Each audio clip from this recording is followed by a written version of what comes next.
Agradecerle muy especialmente a estas 4 mujeres que me acompañan en esta noche. Son mujeres con profesiones diferentes, son mujeres comprometidas y por supuesto vamos a estar hablando de la mujer en el siglo XXI. ¿Cómo llegamos al siglo XXI las mujeres en las diferentes profesiones que tenemos, oficios y compromisos? Vamos a empezar presentando a María Rachid. Es el primer programa, hay que comprenderlo. María Rachid es legisladora del Frente para la Victoria, es fundadora de La Fulana y secretaria general de la Mesa Nacional por la Igualdad y es del signo Escorpio. Le sigue, en orden de aparición, Vilma Ripoll. Ella es enfermera, es dirigente del Movimiento Socialista de los Trabajadores en Proyecto Sur, ex legisladora y es del signo Aries. Vamos ahora a presentar a Florencia Arieto. Ella es abogada, fue jefa de seguridad de Independiente, mi club, hay que decirlo. Madre primeriza, está embarazada en realidad, está cursando hoy, entra en el 5º mes y es de Tauro. Y le sigue Alejandra Darín, actriz, directora de la Asociación Argentina de Actores, es madre de 2 hijos y es geminiana. Bienvenidas a las 4, gracias por estar en este primer programa. Vamos a hablar de las mujeres, pero antes me gustaría conocer la opinión sobre lo que ha ocurrido en Venezuela. María, ¿qué pensabas de Chávez? ¿Qué pensás de esa figura tan enorme? Bueno, la verdad es que Chávez era quien estaba liderando esta construcción de unidad latinoamericana que se estaba dando tan importante. Recibí la noticia con mucha tristeza, recibimos muchos en Argentina esta noticia con mucha tristeza, justamente porque era el líder de este proceso y además porque era de alguna manera quien decía las cosas por su nombre, quien no le tenía miedo al poder y decía cosas que por ahí sentimos muchos y quizás por distintos motivos no decimos, ¿no? Han estado pasando durante el día de hoy y ayer incluso algunas imágenes de esos momentos emblemáticos en donde él habla de Bush o le contesta al rey de España y son momentos en donde uno siente que dice las cosas de frente y sin tenerle miedo al poder, ¿no? Claro, es cierto eso. Yo lo escuché a Chávez en el ND Ateneo un año cuando recién asumía Néstor Kirchner y la verdad es que me quedé sorprendida porque es cierto, uno puede pensar en un militante diciendo algunas cosas, pero no en un presidente que tiene toda una responsabilidad y una carga institucional, y eso era muy revelador de la personalidad de Chávez. Vilma, desde la izquierda, ¿cómo lo percibías a Chávez? Sí, nosotros incluso, nuestra organización internacional integra el Partido Socialista Unido de Venezuela, tenemos compañeros allá que son parte del partido. Nosotros, se llama Marea Socialista, nuestra corriente, y o sea que estábamos dentro del proceso. Te podrás imaginar que los compañeros tenían una gran preocupación sobre el futuro, porque Chávez fue para nosotros lo más importante, que era alguien que construyó un partido y se hizo una figura política porque pasó un golpe de Estado, pasó un paro petrolero que fue un boicot absoluto, y la gente, y él se jugó, entonces la gente lo adoptó, o sea, no es una figura traída de afuera, es hecha en las peleas en Venezuela, entonces no es menor. Y además es un tipo que enfrentó al imperialismo muchas veces. Nosotros acá tuvimos todo lo del ALCA, que fue un dato importante, y enfrentó al viejo bipartidismo, que creo que es un proceso que cruzó toda América Latina, y él allá le dio esa pelea.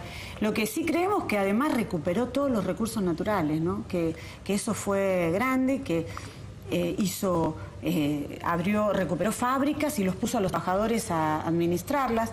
Nosotros incluso teníamos críticas porque opinábamos que daba para ir por más y que no hacerlo así ponía en riesgo el proceso, como en las últimas elecciones donde Chávez, estando tan enfermo, tuvo que jugarse él. No sé hasta dónde eso no aceleró la enfermedad, ¿me entendés? Entonces, bueno, por eso es terrible.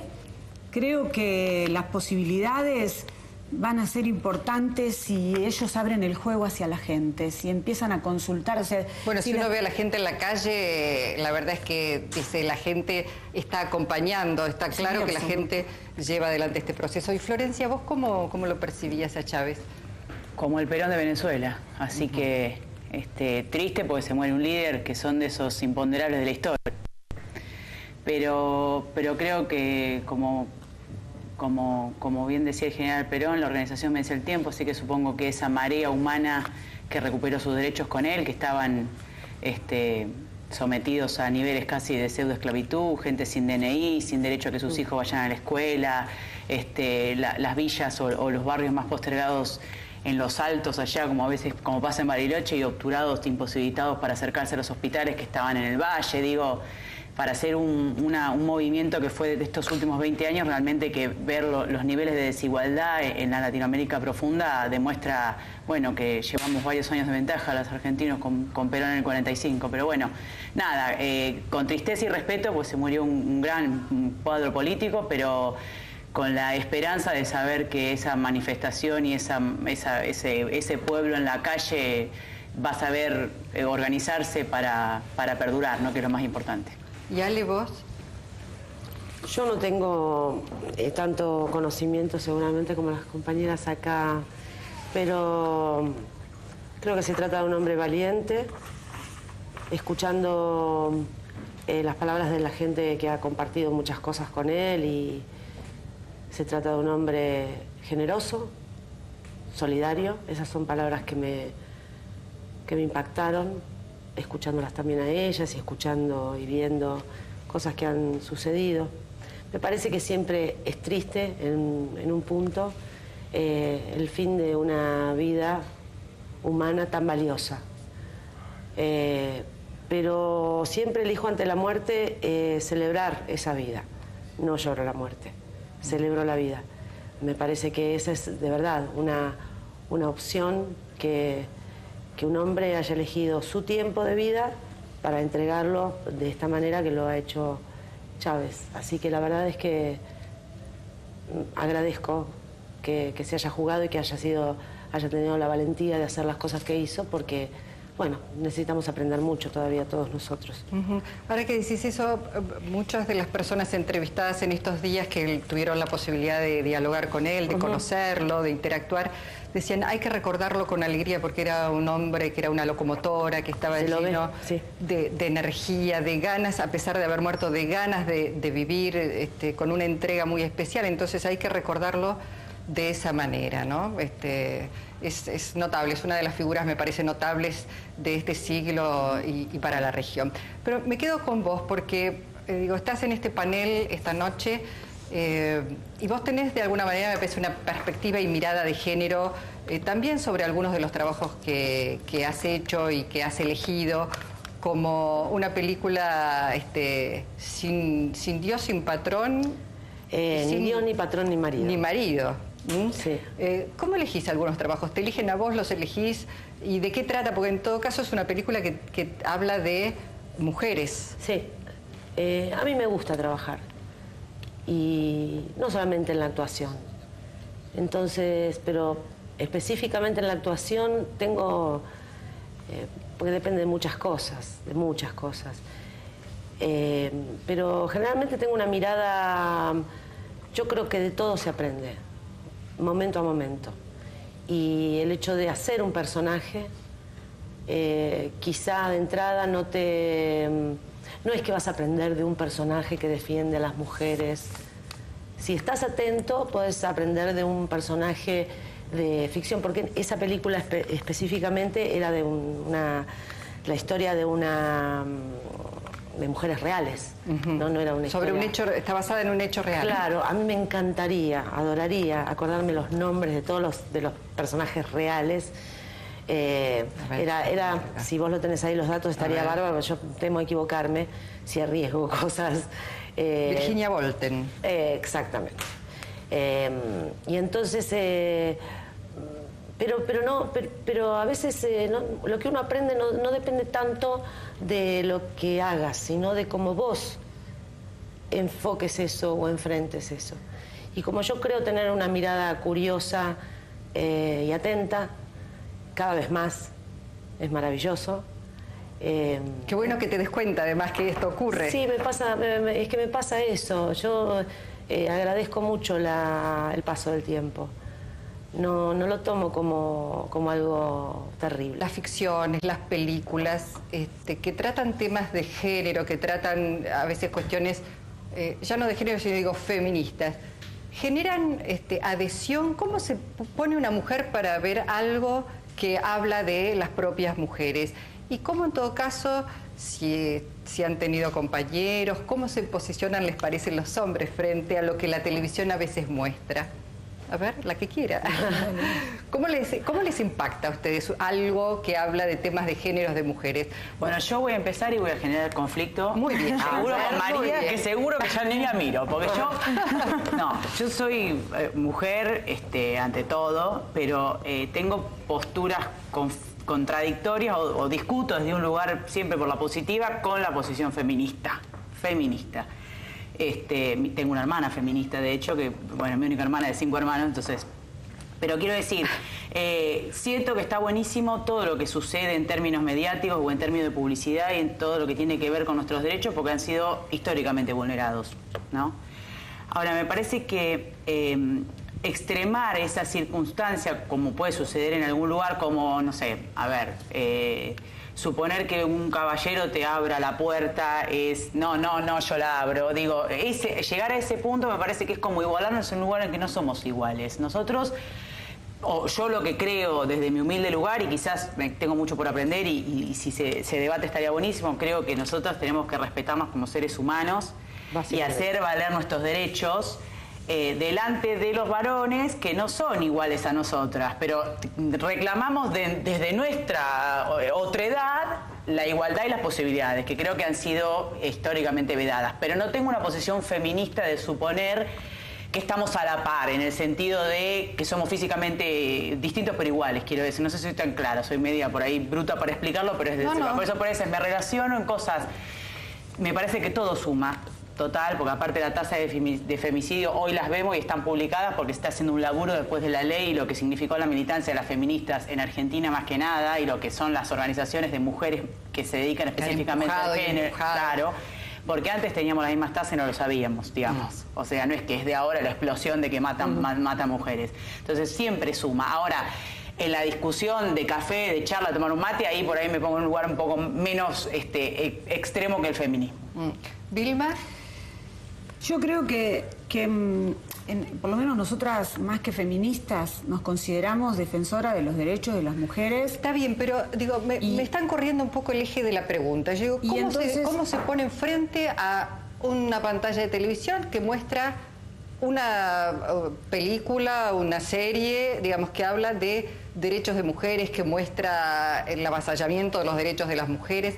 ¿Les parece que ayuda, que construye, o en realidad muchos dicen, no, yo esto no lo veo? No, yo ayuda, aunque sea cruel, para mí ayuda, total, lo que dije recién. Sí, yo creo que el tema de los derechos de las mujeres y de todos los derechos que están pendientes y a los que se suman todos los problemas económicos y los problemas institucionales y políticos que afectan, que tienen incidencia directa sobre la situación de las mujeres, la policía, la justicia, la política, en la trata y todas esas cosas, verlo, qué sé yo, el tema de el programa de televisión que se hizo sobre la historia de Marita Verón, Vidas robadas, ¿no? Vidas robadas. Sí. La verdad que fue una herramienta de conocimiento de lo que podía significar, hasta dónde podía llegar el efecto de la trata. Y de instalación, además de un tema del cual se hablaba... Claro, y estaba oculto. Entonces, muchas veces bien tratado es una herramienta. Entonces, alguien puede desconocer o que no querer reconocer que eso existe, pero muchas veces eso puede ser una herramienta para dar pasos hacia adelante, en que sean patrimonio de la sociedad, porque puede ser que uno dé peleas por derechos que están pendientes, todos, desde la trata, el femicidio, la violencia, el aborto, el derecho al aborto, los derechos laborales y todo eso. Y uno de verdad da la pelea y la damos un grupo, o la damos una corriente, o nos juntamos, pero esas peleas se ganan cuando la sociedad se suma. Y para que haya sensibilidad social, para que uno pueda presionar desde esa sensibilidad social a los que tienen que tomar las medidas, qué sé yo, de perseguir a la gente, a los sectores que con su connivencia favorecen la trata, o no juzgan la violencia, o el fallo de Marita Verón, o cosas por el estilo, que la sociedad lo pueda hacer lo propio y pueda ser patrimonio de todos, es un primer paso para empezar a ganar la batalla. Pero entonces es como un círculo, me parece también eso, ¿no? Porque cuando el arte trata algunas cosas, trata algunos temas, es porque los siente, los devuelve de alguna manera, y eso crea una especie de conciencia y vuelve a... es bueno que circule. Siempre es bueno. A mí me parece... Yo creo que es la mejor herramienta. Sí, el arte, yo también. La cultura, el teatro, el cine, creo que es la mejor herramienta para pone dar la batalla ayuda a cultural, que es la más visibilizar, a importante. hacer visible algo que muchas veces está... no solamente eso, sino que además sensibiliza de manera que a veces las palabras de la militancia o desde otro lugar no son suficientes para sensibilizar. Creo que es una herramienta muy eficaz. Lo que hace, por ejemplo, la actuación, o si vemos una película, o si vemos un programa, en esa especie de soledad que uno tiene observando, siendo el espectador de un programa o de una película, lo que hace esa magia de vos ponerte de alguna manera en el lugar y vivir eso. Eso es lo que hacen los actores, los guiones bien escritos, los escenógrafos, bueno, toda la gente que trabaja. Y esa experiencia, sentir por un momento, aunque no lo hayas vivido, tener una aproximación al dolor que puedes sentir y a la injusticia que puede vivir una persona, mujer o no, pero ante una situación de tanta crueldad por parte de otras personas, creo que esa invitación que hace el arte y la ficción en este caso, o no, es insustituible. Bueno, vamos a hacer un corte acá, vamos a volver, volvemos, hacemos un corte, porque quiero hablar también de la violencia. Florencia está embarazada, hasta enero fue la jefa de seguridad de Independiente, y yo me preguntaba si había dejado, porque está embarazada, si la maternidad es un límite o hubo otras cuestiones, pero esto lo hablamos ahora en el regreso con Juego de Damas.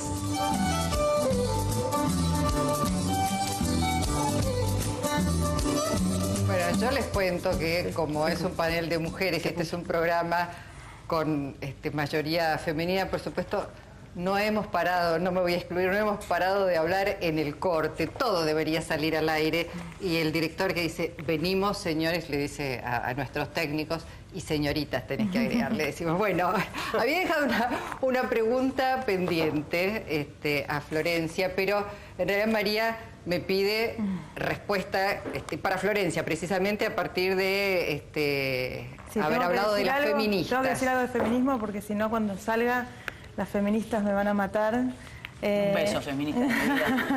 No, yo creo que tu discurso es feminista. Yo creo que el feminismo se trata de la defensa de los derechos de las mujeres. Después hay muchas corrientes y muchas formas de expresar ese feminismo. Hay gente ahí dentro del feminismo y toda una corriente que piensa que somos todos iguales y todas iguales. Hay otra corriente que piensa que somos diferentes. El feminismo cultural piensa exactamente lo que vos dijiste.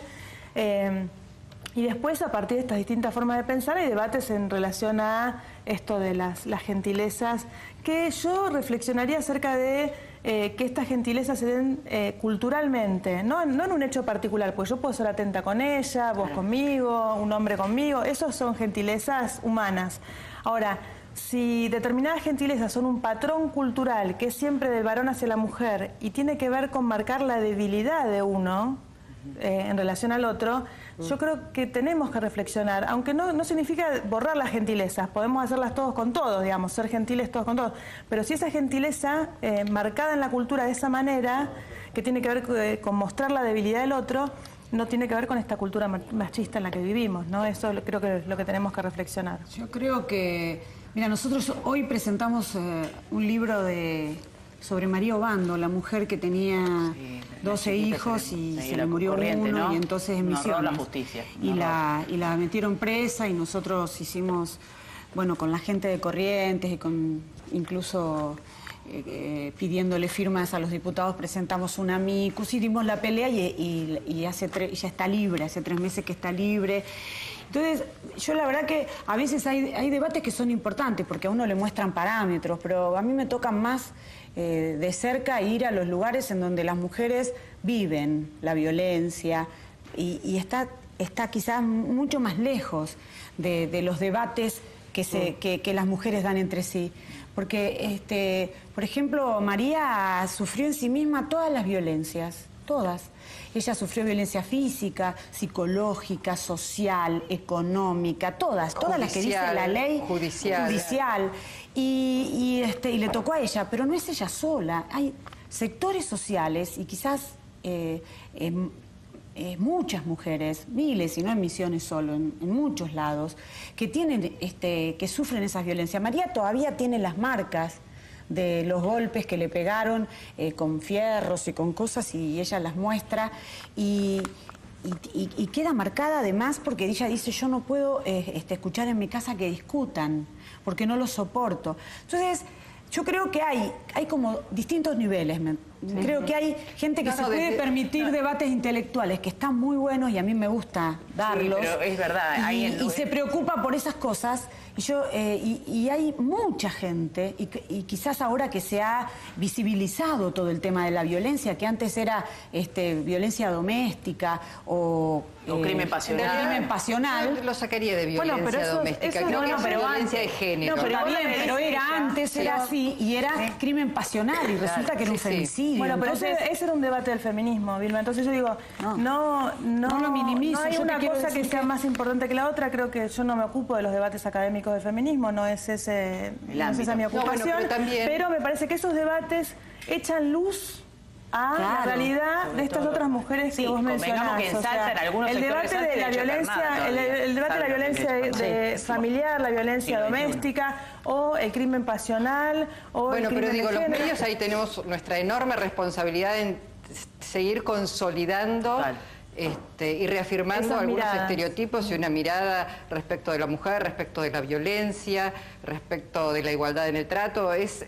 Somos ahí gran parte responsables. Sí, porque está muy bueno que los medios hayan logrado adoptar de que el femicidio es femicidio, que no es crimen pasional, porque fíjate que en algunos casos, para no ponerle femicidio, le ponen crimen pasional y de esa manera no lo condenan, no le hacen agravada la pena al que mató, y la verdad que hay casos que son de una crueldad que a veces uno está ligada a todos estos temas, pero hasta logran asombrarte. Entonces está muy bueno que le pongamos el nombre, porque eso ayuda a que la sociedad reaccione.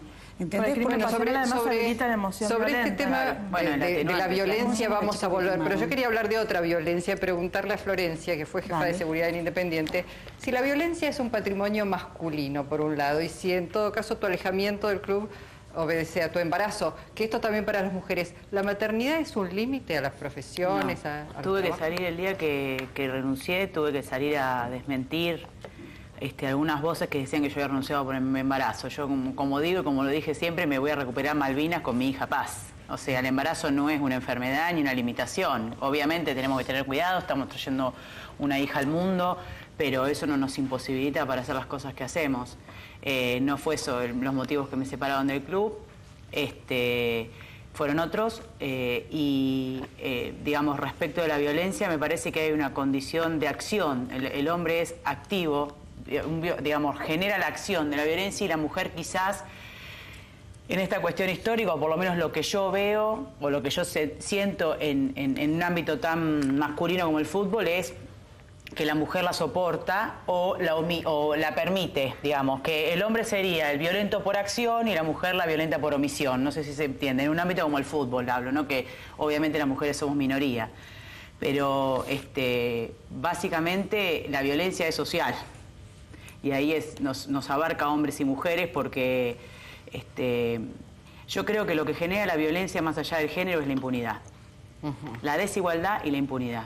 En sectores tanto como, bueno, ya contaba de Corrientes, como decimos del norte argentino, en muchos lugares, como me contaba el otro día, no lo podía creer, que todavía, lo digo, hay mujeres que están sometidas al derecho de pernada, que se llama, que es el dueño de una finca tiene derecho sobre la hija de la señora que limpia o lo que sea, o sea que es tremendo en el siglo XXI, pero también vemos violencia sobre niños muy chiquitos, tanto en el secuestro y trata, contrabando o bueno, reclutamiento para lo que sea, se ve también en el ambiente del fútbol. Digo, es parte del fenómeno social, la violencia de género contra la infancia, la inseguridad urbana, inseguridad rural, inseguridad deportiva, tiene que ver con la condición social de todos y digamos, el alto nivel de tolerancia que tenemos a la impunidad como sociedad. La impunidad genera violencia. Tu pregunta tiene mucho que ver, disculpa, con la educación en la infancia también, ¿no?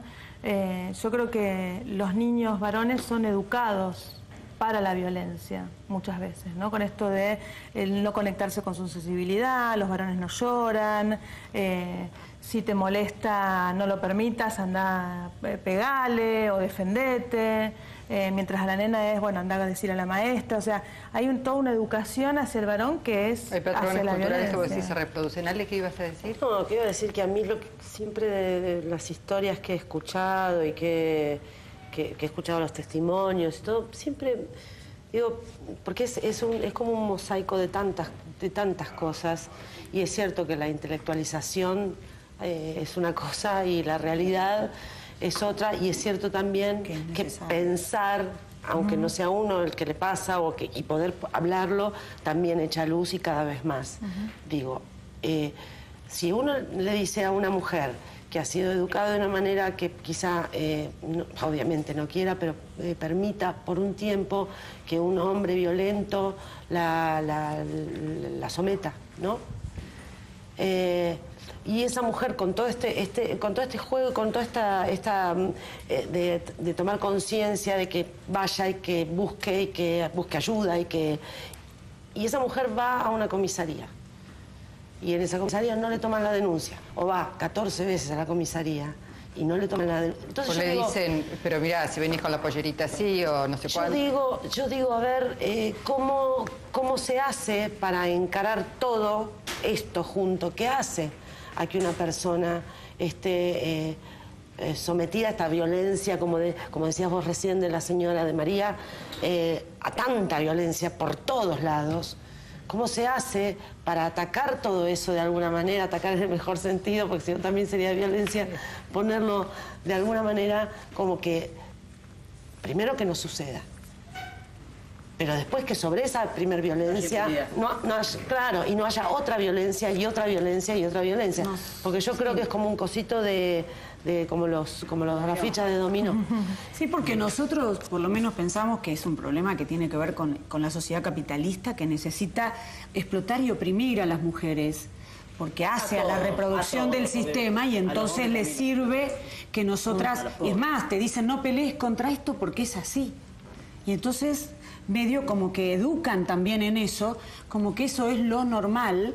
Y ahora, junto con eso, así como en la trata, digamos, la sociedad de complicidades entre el Poder Judicial, el Poder Político y el Poder Judicial, en la violencia en el fútbol también, porque ahí también es la impunidad de los dirigentes con los con los políticos de los partidos tradicionales que tienen punteros, que tienen intereses, más los jueces, todo. Es un paquete de impunidad que permite que sigan existiendo. Siempre lo dicen más claramente las mujeres esto que los hombres. Los hombres en el fútbol se cuidan un poco. Hay una posición. Yo te declaro que voy a la cancha, pero que eso no, pero que de verdad eso lo dejan correr, lo permiten, le buscan las vueltas para que sigan entrando. Es como que los hombres hay como una cuestión. Yo la verdad que entré con un poco de prejuicio en el mundo del fútbol pensando que mi condición de mujer iba a, digamos, a hacer esta cuestión de tengo que estar todo el tiempo defendiéndome por ser mujer. La verdad que no. Dificultades. Claro.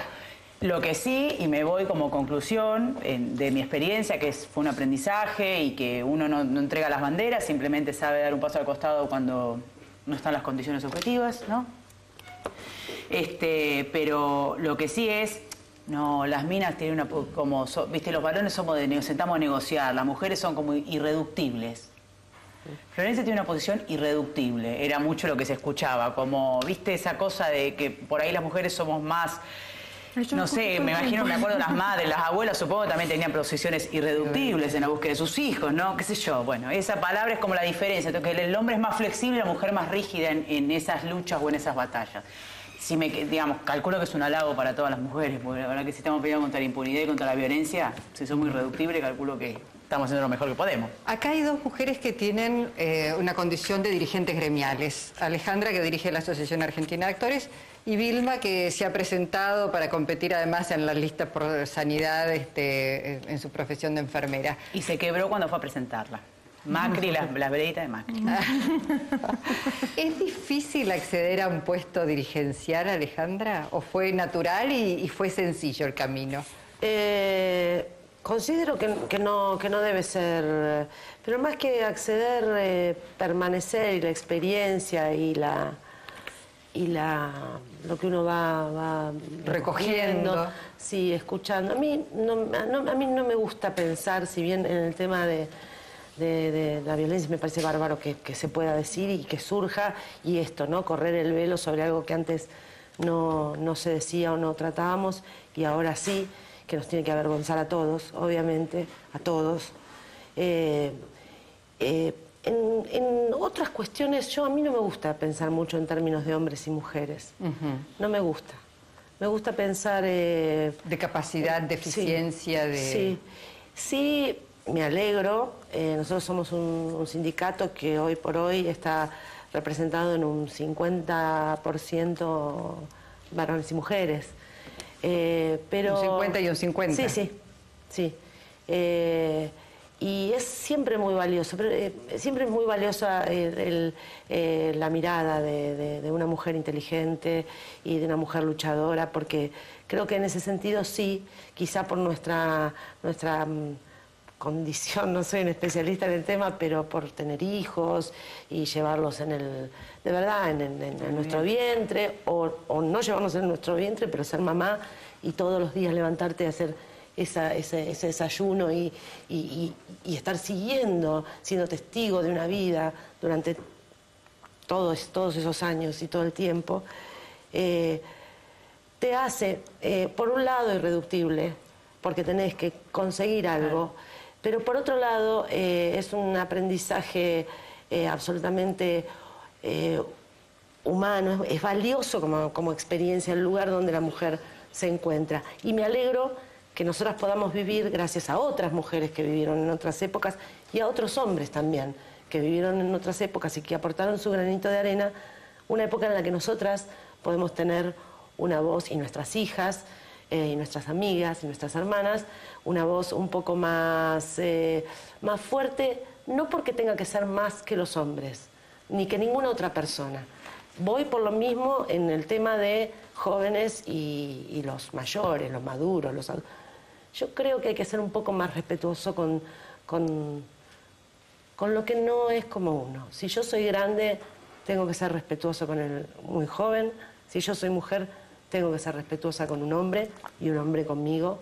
Esto, ¿no? Por partes iguales. Creo que ahí está la igualdad. Bueno, claro, llegamos a las 12 de la noche, se rompe el encanto, nos transformamos ahora, se terminó el programa, son las 12 de la noche. Me hubieran pegado un bife. Dejo como cierre, un bife, Alejandra. dejo como cierre. en los gremios de mujeres, las directivas mayoritariamente son todavía de varones. Bueno, vamos a volver porque recién este programa comienza, es el primero del año, así que seguramente volveré a convocarlas. Gracias por haber venido esta noche al primer programa y por el aporte que han hecho a la discusión de una sociedad de lo que se trata, que sea más democrática, más igualitaria, y donde todos podamos sentirnos pares. Gracias a las 4. Con ustedes nos reencontramos.